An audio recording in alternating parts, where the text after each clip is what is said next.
Welcome to Utah. Life elevated. Where's those lights at?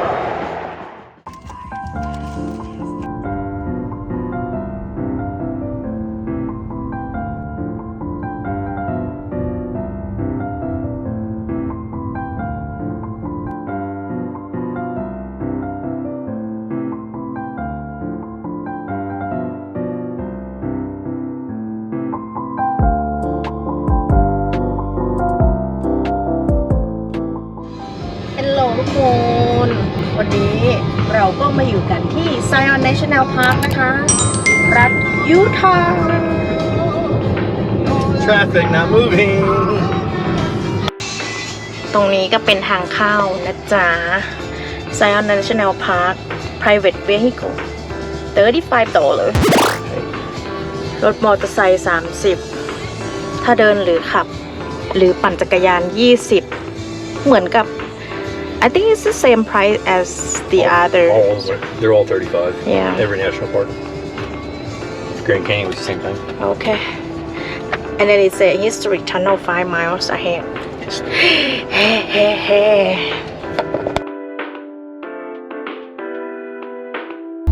We got in the wrong line.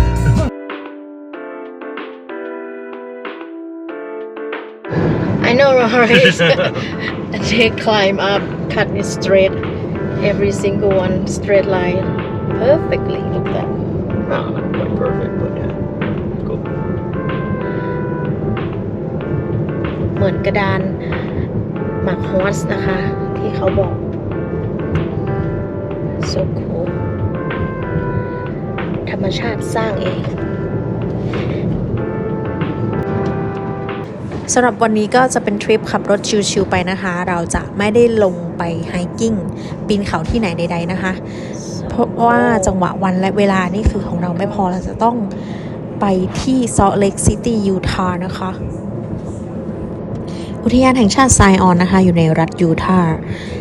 อุทยานแห่งชาติอันนี้ไม่ค่อยมีใครรู้จักนะคะแต่ว่าขึ้นชื่อติด1 ใน 5ของรัฐยูทาห์เลยนะคะถ้าใครมีโอกาสได้แวะเวียนมาก็ลองมาแคมปิ้งมาปีนเขากันตรงนี้ได้เลยนะจ๊ะ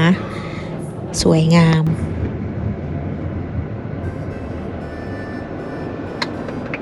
I guess it's one lane tunnel.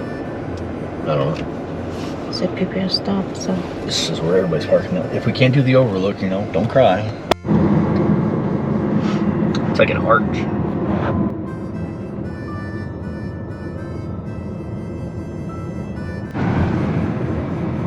และตรงนี้ก็คืออุโมงค์จ้า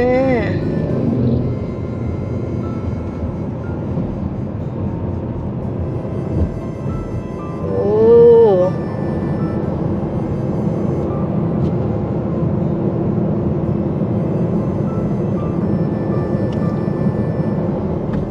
เท่าที่ขับรถจากที่จุดเริ่มต้น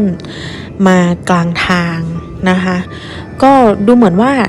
อุทยานแห่งชาตินี้ดูจะไม่ค่อยกว้างมากเนาะเท่าที่เราเคยมีประสบการณ์ไปที่อุทยานแห่งชาติที่อื่นๆมาแล้วนะคะก็ดูเหมือนจะปีนเขาหรือเดินเทรลเนี่ยดูเหมือนจะง่ายเหมือนกันนะแล้วถ้าใครไม่อยากขับรถขี้เกียจหาที่จอดรถนะคะที่นี่ก็มีบริการรถบัสนะวิ่งตามถนนเขาก็จะไปจอดตามจุดต่างๆให้เราลงไปไฮกิ้งปีนเขาได้นะคะ That little road over there. Oh, we're gonna go that way. Never mind. ออกมาแล้วจ้าตอนนี้ก็จะเดินทางเข้าโรงแรมนะคะเดี๋ยวพรุ่งนี้ค่อยเจอกันใหม่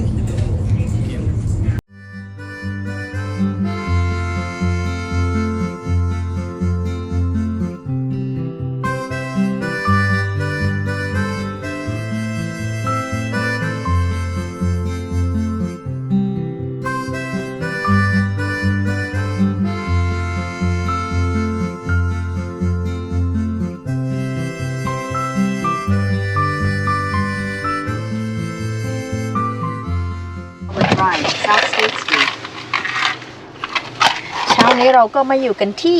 รัฐยูทาห์จ้ากำลังจะไปหาอะไรทานกันนะจ๊ะเสิร์ชเจอร้านอาหารไทยเต็มเลยวันนี้ก็จะไปลองร้านซาร่าไทย Kitchen Sugar House นะคะ ไม่รู้ว่าอ่านชื่อเขาถูกหรือเปล่า ไปกันเลย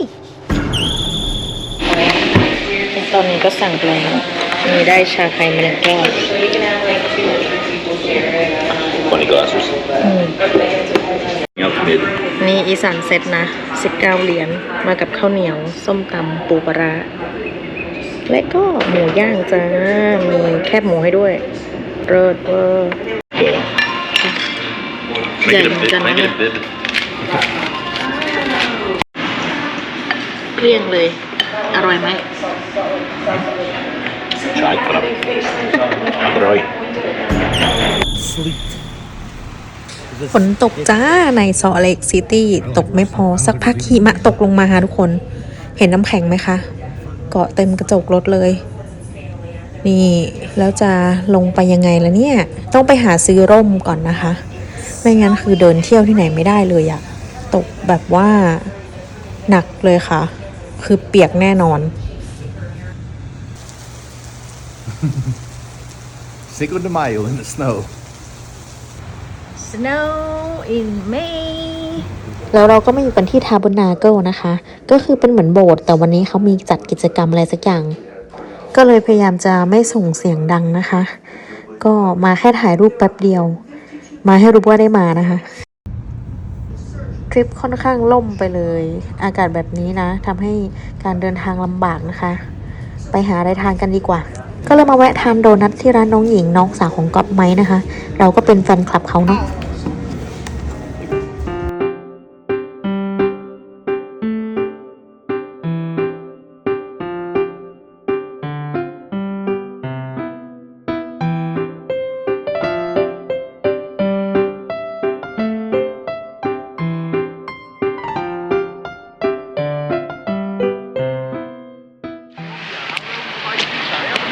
และตรงนี้ก็คือ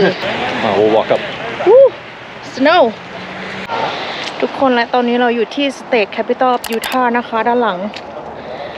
ตอนนี้หิมะตก Dude, this is what's dangerous. ตอนนี้ก็30 ฟาเรนไฮต์แต่ว่าหิมะตก ลื่นมาก ไม่คาดฝันว่าจะมีหิมะตก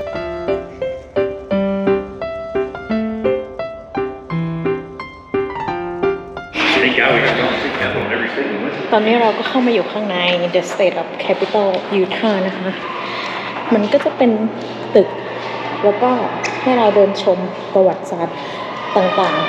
ๆ ของเมืองยูทาห์เนาะ นี่ ก็จะเป็นเกี่ยวกับธงชาติต่างๆ แล้วก็ใครเป็นผู้ก่อตั้งอะไรต่างๆ อันนี้ก็คือแผนที่ทั้งหมดของเมืองยูทาห์ 3D model. ห้องโถงตรงนี้ก็จะเป็นที่เก็บรูปและประวัติต่างๆ ของผู้ว่าราชการจังหวัดเนาะ ก็คือ Governor ของเมืองยูทาห์ตั้งแต่ปีไหนถึงปีไหน โห ดูแฟลกตรงนี้เลิศมาก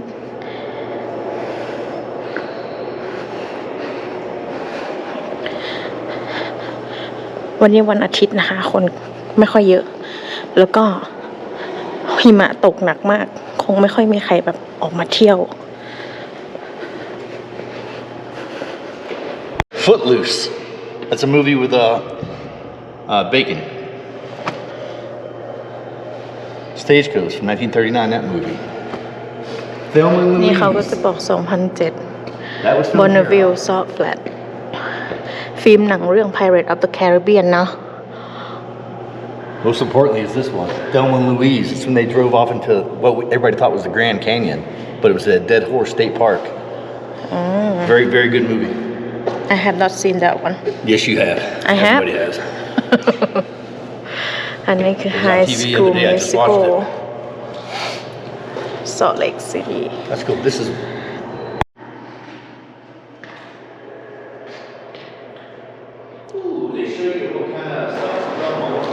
This is pretty beautiful ทำจากหินอ่อนหมดเลย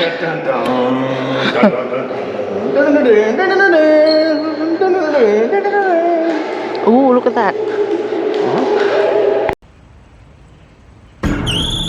winter. No rain I saw fire. all season the whole trip all season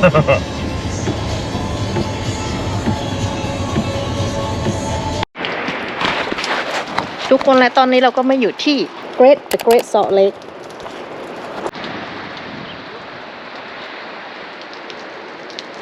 And it brings salt into it and then deposits.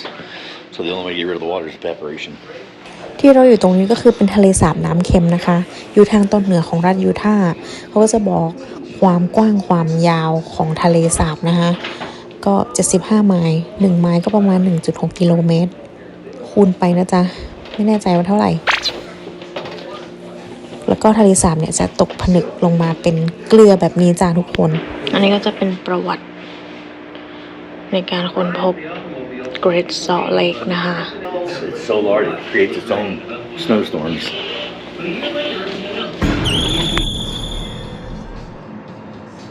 ตอนนี้เราก็มุ่งหน้าไปทางเหนือนะคะ เราจะขับรถออกไปเที่ยวนอกเมืองนอก Salt Lake City นะคะ ดูว่าบ้านเมืองของเขาจะเป็นยังไงนะคะ ไปเที่ยวชมแล้วก็แวะดูบ้านละแวกผู้คนทุกอย่างนะคะ เวลาเรามาเที่ยวตามแต่ละรัฐเนี่ย เราสองคนก็จะชอบดูบ้านนะคะ ลักษณะของบ้านกันเป็นอยู่กันอาศัยของผู้คนแถวนี้นะคะเป็นยังไงเผื่อว่าอนาคตเราไม่แน่นอนเนาะเราอาจจะได้ย้ายไปอยู่รัฐที่เราชอบก็ได้นะคะ ไปดูกันเลยจ้าทุกคน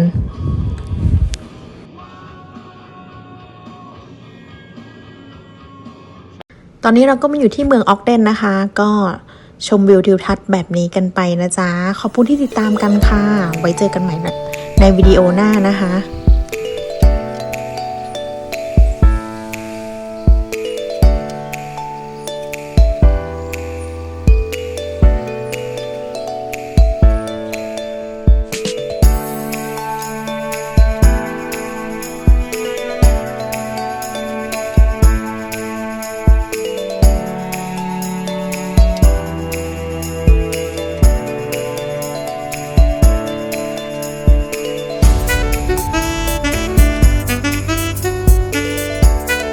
ที่อเมริกาสัตว์ป่าเยอะมากนะคะทุกคนกวางเต็มไปหมดเลย